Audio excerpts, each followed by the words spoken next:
ourselves acknowledge the high degree of complexity, even in the drawing. So to be able to execute the design throughout the construction required very close collaboration between Sarah's, the school, and the project team in order to be able to get such a great result.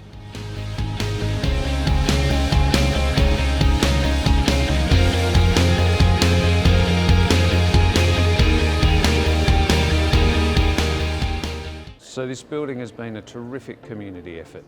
It's been a building where the community has raised funds for it, where teachers have been involved in the design, where students have been interviewed about what they would like in the building. So what we're seeing today is the culmination of an incredible community process. It's going to do great things for King's Campus. It will essentially increase the ability for the King's Campus to address all subject areas equally. You are the first students to use this building, which we expect to be here in 100 years' time. The learning in the middle school is going to be impacted by this new building in that the science, art and tech departments are going to be able to collaborate more closely. Because they share the building, they share so many open spaces, it's going to be quite clear to people who's doing what.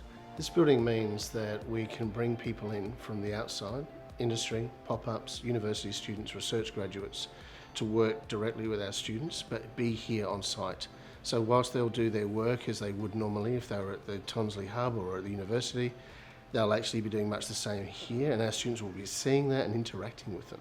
Often, students' perspective, the naivety sometimes is great, and they come up with these ideas and then they can develop that, but then they get that outside help to how to develop that. Being able to offer an artist a space for an extended period of time to work and for students to see them at work, I think is an invaluable opportunity for our students.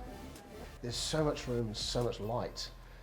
There's really, the possibilities are endless as far as making these learning spaces and creating moments for the students, and it's just such a wonderful backdrop, not just internally, but when you go onto the outside breakout spaces, you've got the Adelaide Hills, you've got Henley Beach, you've got the cityscape. It's really just quite awesome.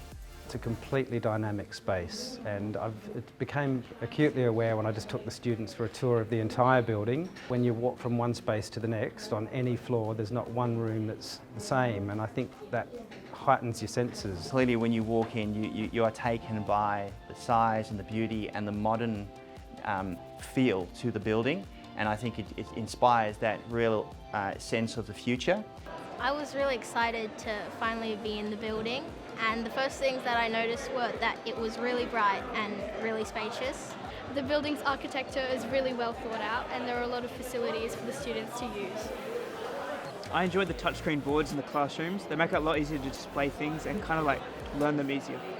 The favourite thing about the building so far for me would be the nice big windows, letting a lot of light, and especially up the top level where you get a good view of the city.